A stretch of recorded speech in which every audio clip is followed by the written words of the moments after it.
요한계시록 공부. 오늘은 요한계시록 1장 9절부터 20절의 말씀입니다. 오늘 말씀을 제목은 일곱 별과 음부의 열쇠를 가지신 분이라는 제목을 정해 보았습니다. 오늘 본문에는 특별히 예수 그리스도의 모습을 요한이 자기가 보고 또 들은 그대로 묘사하고 있는데 이 말씀을 주시는 분이 어떠한 분이신지를 우리가 오늘 말씀을 통해 알 수 있습니다. 그러면 먼저 본문의 말씀을 같이 읽겠습니다. 나 요한은 너희 형제요 예수의 환난과 나라와 참음에 동참하는 자라. 하나님의 말씀과 예수를 증언하였으므로 말미암아 반모라 하는 섬에 있었더니 주의 날에 내가 성령에 감동되어 내 뒤에서 나는 나팔소리 같은 큰 음성을 들으니 이르되 내가 보는 것을 두루마리에 써서 에베소, 서머나, 버가모, 두아디라, 사데, 빌라델비아, 라오디게아 등 일곱 교회에 보내라 하시기로 몸을 돌이켜 나에게 말한 음성을 알아보려고 돌이킬 때에 일곱 금촛대를 보았는데 촛대 사이에 인자 같은 이가 발에 끌리는 옷을 입고 가슴에 금띠를 띠고 그의 머리와 털의 희기가 흰 양털 같고 눈 같으며 그의 눈은 불꽃 같고 그의 발은 풀무불에 단련한 빛난 주석 같고 그의 음성은 많은 물소리 같으며 그의 오른손에 일곱 별이 있고 그의 입에서 좌우에 날선 검이 나오고 그 얼굴은 해가 힘있게 비치는 것 같더라. 내가 볼 때에 그의 발 앞에 엎드려져 죽은 자 같이 되매 그가 오른손을 내게 얹고 이르시되 두려워하지 말라. 나는 처음이요 마지막이니 곧 살아있는 자라. 내가 전에 죽었었노라. 볼지어다 이제 세세토록 살아있어 사망과 음부의 열쇠를 가졌노니 그러므로 내가 본 것과 지금 있는 일과 장차 될 일을 기록하라. 내가 본 것은 내 오른손에 일곱 별의 비밀과 또 일곱 금촛대라. 일곱 별은 일곱 교회의 사자요 일곱 촛대는 일곱 교회니라. 아멘. 20절까지 보았는데요. 지난주에 드린 말씀과 같이 예수 그리스도께서 일곱 교회, 온 땅의 교회에 보내시는 편지인데 편지를 보내시는 예수님, 또 그 편지는 요한이라는 사람을 통해 전달하게 되고 그 편지를 받는 수신자는 이 땅의 모든 교회, 그래서 당시의 교회가 겪고 있었던 모든 일들, 또 지금 우리가 이 시대에 겪고 있는 모든 일들에 대해서 예수 그리스도께서 주시는 말씀과 또 교회를 향한 위로의 편지라고 말씀을 드렸습니다. 그래서 오늘 요한은 이 편지를 보내면서 이 편지를 통해 말씀을 주시는 그리스도, 그분이 어떠한 모습으로 자신에게 나타나셨는가를 말씀하고 있는데 결론부터 말씀을 드리면 요한이 만난 분은 하나님, 그분이셨습니다. 그래서 예수 그리스도, 인자 같은 이라는 인자라는 호칭으로 나타나는 예수님의 모습은 곧 구약 성경에서 선지자들이 묘사했던 하나님의 모습과 유사하고 동일하다라는 것을 먼저 말씀을 드립니다. 예수님에 대한 묘사를 7, 8가지로 지금 표현하고 있는데요. 먼저 예수님은 발에 끌리는 옷을 입으시고 가슴에 금띠를 띠셨다라고 말하고 있습니다. 제사장의 옷이 바로 끌리는 옷, 에봇이라고 하는 제사장만이 입을 수 있는 거룩한 옷이 있었습니다. 그리고 그 가슴에는 금으로 만든 띠를 차게 되었죠. 이사야 6장에 보면 이사야가 성전에서 하나님을 만나게 되는데 그 표현 중에 하나님의 옷자락이 성전에 가득했다, 그런 말씀을 하고 있죠.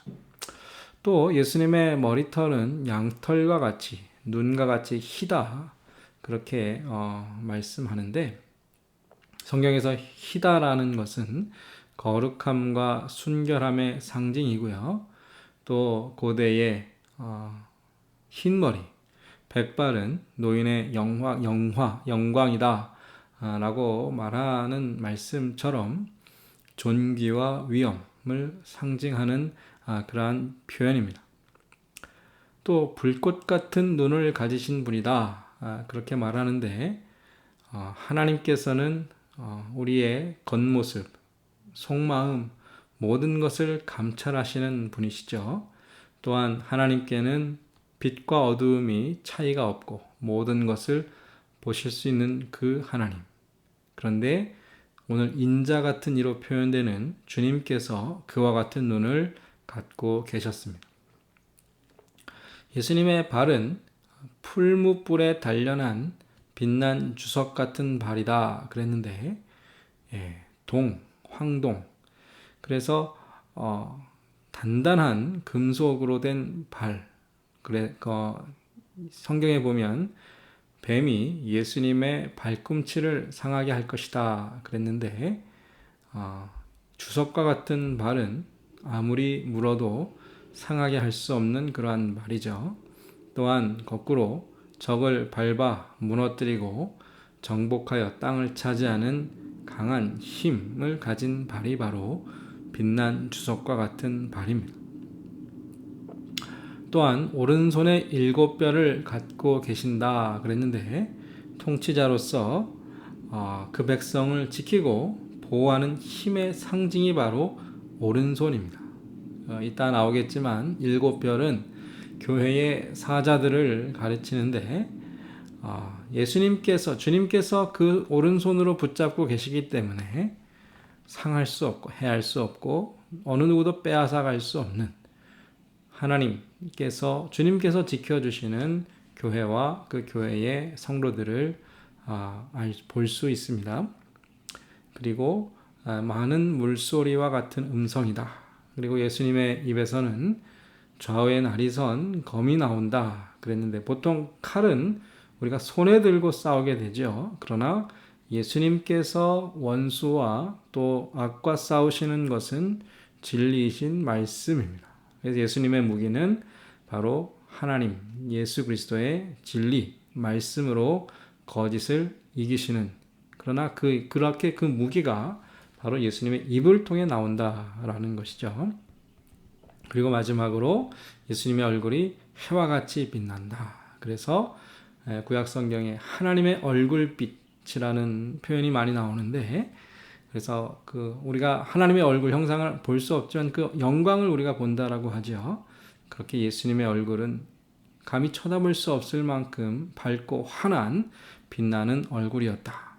그렇게 요한은 자신이 본 예수님의 형상을 머리부터 발끝까지 그 의복과 그 모든 모습들을 자기가 표현할 수 있는 그러한 언어로 자세히 표현하고 있습니다. 그런데 이러한 예수 그리스도의 모습은 확실히 처음 예수님께서 이 땅에 말구유에 태어나셔서 십자가를 지신 모습과는 많은 차이가 있죠. 요한도 이 땅에 사셨던 예수님의 모습을 알고 있는데 그때 예수님은 겸손하고 연약한 이사야의 표현대로 하면 흠모할 만한 것이 없는 그러한 모습이었습니다. 자신을 비워 종의 모습으로 오셨던 예수님. 그런데 부활하신 이후의 예수님의 모습은 변화된 모습, 영광스러운 모습.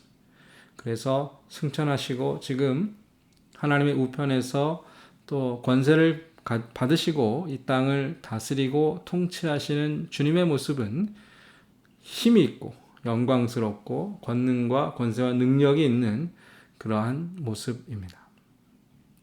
이것이 왜 중요한가 하면 이제 성도들이 바라보아야 할 주님의 모습은 물론 십자가의 그 고난받으시는 주님의 모습도 우리가 잘 알아야 하겠지만 동시에 이제 부활하셔서 온 땅을 통치하시고 다스리시는 능력의 하나님, 이 세상을 이기시기에 충분하신 전능하신 하나님으로 우리가 주님을 바라보아야 한다라는 거죠. 요한이 사용했던 그러한 표현들, 묘사들을 보면 구약에 나오는 다니엘서에 나타나는 하나님의 형상, 또 메시아의 모습을 거의 그대로 사용하고 있는 것을 알 수 있습니다. 그래서 다니엘은 그 이후에 나타날 네 가지의 왕국, 바벨론과 페르시아와 헬라 제국과 로마, 그러나 그 모든 인간의 제국을 멸망시키고 영원한 하나님의 나라가 세워질 것을 예언하고 있는데, 그때 그 나라를 통치하시는 그리스도의 모습을 다니엘이 이상을 통해 또 예언하고 있습니다. 그런데 요한이 요한계시록에서 기록하고 있는 주님의 모습이 다니엘서의 예언과 아주 흡사하다라는 것이죠. 그래서 다니엘 7장 말씀을 보면 이렇게 나와 있습니다. 내가 보니 왕좌가 놓이고 옛적부터 항상 계시니가 좌정하셨는데 그의 옷은 희기가 눈 같고 그의 머리털은 깨끗한 양의 털 같고, 내가 또 밤 환상 중에 보니 인자 같은 이가 하늘 구름을 타고 와서 옛적부터 항상 계신 이에게 나아가 그 앞으로 인도됨에 그랬습니다. 여기서 자세히 보시면 옛적부터 항상 계시니, 그러니까 그분이 보좌에 앉아 계신 분인데 그분은 하나님이시죠. 그런데 그 하나님의 옷이 희고 그 머리털은 깨끗한 양의 털 같다. 그러니까 요한계시록에 나와 있는 그 옷의 모습, 머리털의 모습이 동일하죠. 그런데 그 옛적부터 항상 계신 이가 요한계시록에서는 인자 같은 이로 표현이 됩니다. 그래서 성경학자들은 다니엘 7장에 나오는 옛적부터 항상 계시니, 또 인자 같은 이가 삼위일체 하나님, 성부, 성자, 하나님, 그러나 동일하신 하나님으로 그렇게 설명하고 이해합니다. 그래서 요한은 옛적부터 항상 계시니라고 표현하지 않고 메시아, 인자 같은 이로 말씀하고 있는데, 다니엘이 예언하려고 했던 것도 그와 같은 의미다라는 겁니다. 그 흰 옷을 입고 머리털이 양털과 같이 흰 그분은 하나님으로부터 이 권세와 능력을 받아서 이 땅을 통치하시고 다스리시는 예수 그리스도시다. 그런 말씀입니다.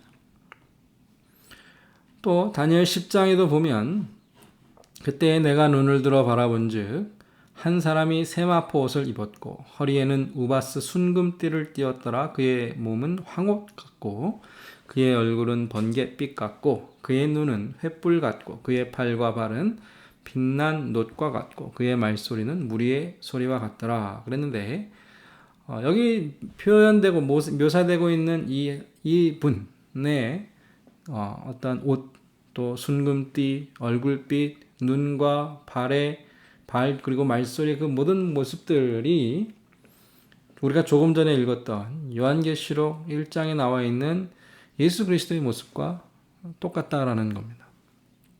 다니엘이 보았던 메시아 그리스도의 모습, 또 요한이 밤못섬에서 보았던 그리스도의 모습은 한 분이시고 하나님이시고, 다니엘의 때나 또 요한의 때나 또 지금 이 순간에도 이 모든 세상 나라와 또 성도와 교회들을 다스리시고 지키시는 하나님 자신이라는 거죠.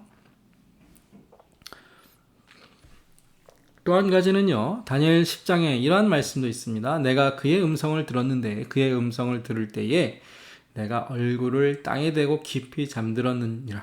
한 손이 있어 나를 어루만지기로 내가 떨었더니 그가 내 무릎과 손바닥이 땅에 닿게 일으키고. 이것은 요한에게 일어난 일이 아니라 다니엘에게 일어난 일입니다. 그런데 다니엘이 그 인자 같으니 그 얼굴빛, 흰 머리털, 그 흰옷, 이러한 모습의 그리스도를 만났을 때 일어났던, 마치 죽은 것 같이 깊은 잠에 빠졌던 것처럼 요한도 예수님의 음성을 듣고 예수님을 바라본 순간 죽은 자와 같이 쓰러졌죠. 그런데 예수님께서는 다니엘에게도 또 요한에게도 그 손으로 어루만져 일으켜 주셨다라는 겁니다. 그러니까 요한에게 말씀하신 주님은 구약의 선지자들에게 말씀하셨던 하나님, 그분입니다. 우리가 믿는 주님이 어떤 분이십니까? 십자가에서 우리의 죄를 위해 죽으신 분이죠. 그러나 그렇게 비참하고 처절하게 죽으시고 그것으로 끝난 것이 아니라 우리를 구원하신 예수 그리스도는 영원전부터 영원까지 살아계셔서 온 땅을 통치하고 다스리시는 그 주님의 말씀처럼 알파와 오메가, 처음과 나중이 되시는 그 모든 것을 시작하셨고 이제 완성해 가시는 하나님이십니다. 우리가 요한계시록의 말씀에 귀를 기울여야 하는 이유가 바로 여기에 있죠. 온 세상을 다스리시는 주님께서 하신 말씀이기 때문에 우리가 마땅히 들어야 하고 그 말씀을 통해 힘과 용기와 위로를 받아야 한다는 것이죠. 그래서 예수님께서는 자신을 살아계신, 살아있는 자다 그렇게 말씀해 주시는데 우리도 살아있죠. 저와 성도님들도 살아있지 않습니까? 그런데 예수님께서 살아있다라는 것은 의미가 좀 다릅니다. 어떻게 다르죠? 예수님은 죽었다가 부활하셨습니다. 그냥 지금 현재 살아있다라는 그러한 의미뿐 아니라 죽음을 경험하셨고 그러나 그 죽음을 이기시고 부활하셔서 다시는 죽지 않고 영원토록 세세토록 살아계신 분이다라는 겁니다. 요한계시록에 이제 죽음에 대한 이야기가 자주 등장하는데 왜 그렇습니까? 초대교회 당시에 성도들은 죽음을 매우 가까이에서 접하고 살았습니다. 조금 전까지 함께 신앙생활했던 형제 자매들이 핍박을 받아 생명을, 목숨을 잃는 것이 일어나고 있었기 때문이죠. 그런데 그 죽음을 두려워할 수밖에 없는 상황에서 죽음을 이기신 예수님께서 함께 하신다라면 영원토록 살아계신 주님께서 교회와 성도들에게 부활과 영생을 약속해 주셨다면 교회는 죽음의 위협과 두려움 속에서도 믿음을 지키고 용기와 소망을 갖게 됩니다. 지금 우리가 사는 시대도 죽음의 그림자가 계속해서 우리를 위협하고 있는데 이 모든 일들을 하나님께서 주관하고 계시다. 그렇다면 성도들은 사망의 골짜기를 다닐 때에도 하나님으로 인하여 두려워하지 않을 수 있다라는 것이죠. 살아계신 하나님, 주님께서 그 손에 죽음의 열쇠를 가지셨고 또 한 손에는 오른손으로 교회의 사자, 7별을 손에 붙잡고 계시고 촛대들, 교회를 사이를 다니시면서 교회를 다스리시고 또 세상을 심판하신다라는 것이죠. 주님을 바라보기만 해도 죽은 것처럼 되었지만 주님께서는 하나님의 종을 다시 일으켜 주시면 두려움 속에서도 우리는 다시 힘을 얻고 일어설 수 있다라는 겁니다. 요한계시록에서 중요한 주제가 이제 계속 나오고 있는데 오늘 특별히 말씀드리고 싶은 것은 천상교회와 지상교회입니다. 아까 말씀 중에 항상 옛적부터 항상 계시니 다니엘서에 나오죠. 그리고 인자 같으니 그리고 이것이 이제 하나님과 예수 그리스도 그리고 이 두 분이 두 위가 결국 한 하나님이시다라는 것이 우리 신앙의 중요한 주제라 말씀을 드렸고요. 요한계시록에서는 이것이 천상교회와 지상교회의 모습으로 나옵니다. 요한이 요한계시록을 기록했지만 또 요한복음도 기록했죠. 우리가 지난번에 요한복음을 공부하면서 말씀이 육신이 돼요. 그래서 성육신하신 예수 그리스도 너무나 인간적이고 너무나 평범해 보이는 예수님이 하나님이신 것을 알려주는 책이 요한복음이었습니다. 이 말씀은 곧 하나님이시라. 그런데 요한계시록은 조금 다르게 부활하시고 승천하셔서 하늘에 계신 것으로 알고 있는 주님이 실제로는 바로 우리 곁에서 우리를 지켜주시고 온 세상을 직접 통치하신다. 이것을 일깨워주는 것이 요한계시록입니다.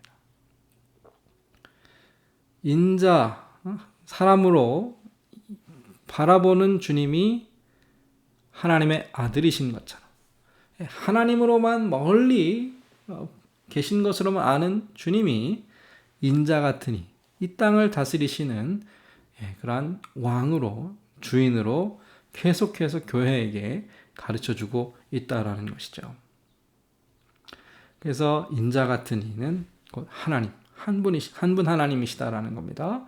보좌에 앉으신 이와 어린 양이라는 이런 표현이 나오는데 하나님이 곧 이 땅에 오셔서 이 땅을 다스리시고 통치하시는 어린 양이십니다.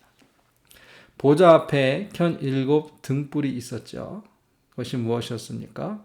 하나님의 영입니다. 그런데 오늘 말씀 마지막에 보면 7 촛대는 7 교회다 그랬어요. 그러니까 촛대가 하나님이 성령인가요? 교회인가요? 이렇게 생각해 보았습니다. 교회는 단지 촛대에 불과합니다.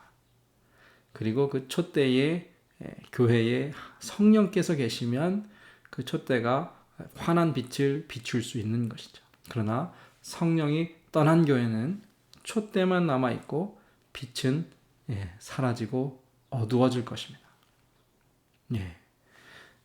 그래서 하나님의 보좌 앞에 성령께서 교회에서 교회가 세상에 빛이 될 수 있도록 교회에 말씀하시고 교회와 함께 하시고 교회 역사하시는, 그래서 성령이 역사하면 교회가 바로 세상을 하나님의 빛을 비추는 등불, 빛이 될 것입니다. 요한에게 하나님께서 말씀하신 것은 본 것, 지금 있는 것, 장차 될 일을 기록하라 그랬는데 이 모든 일이 뭐예요? 하나님의 나라의 일이죠. 하나님의 나라가 이 땅에 완성되는 것입니다. 그런데 그 나라는 하늘에서 먼저 이루어지고 그리고 그 다음에 이 땅에서 이루어집니다. 하나님께서는 하늘 보좌에 앉아 계시죠? 그러나 하늘에만 계시나요? 아니죠. 이 땅에 교회에서 교회를 다스리시고 통치하시고 또 교회를 통하여 세상을 심판하시는 하나님. 그러니까 하나님의 나라는 어디에 있나요? 하늘 보좌에 있는 그 나라가, 그 통치가 이 교회를 통하여 세상에 임하였고 세상 가운데 충만하게 가득하게 될 것입니다. 그래서 결론을 말씀을 드리면 요한이 만난 주님은 그 손에 7별과 음부의 열쇠를 가지신 분입니다. 교회를 그 손으로 지키시고 성도들을 보호하실 뿐 아니라 죽음의 모든 권세를 가지시고 모든 인생의 삶과 죽음을 결정하시는 분. 그래서 지금 이 땅에 일어나는 어떠한 일도 결국 하나님께서 하나님의 주권으로 이루신다. 우리가 믿는 예수 그리스도 주님께서 모든 것을 통치하시고 다스리신다. 이 사실을 우리가 믿고 확신해야 합니다. 그래야 믿음을 지킬 수 있습니다. 죽음이 항상 가까이에 있는 어려운 시대, 그러나 그 시대를 살아가는 교회와 성도들은 예수님을 믿고 예수님이 하나님이신 것을 믿기 때문에 용기와 담대함과 소망을 가지고 살아갈 수 있습니다. 그 하나님을 나의 하나님, 우리의 하나님으로 고백하시는 저와 성도님들 되시기를 축복합니다.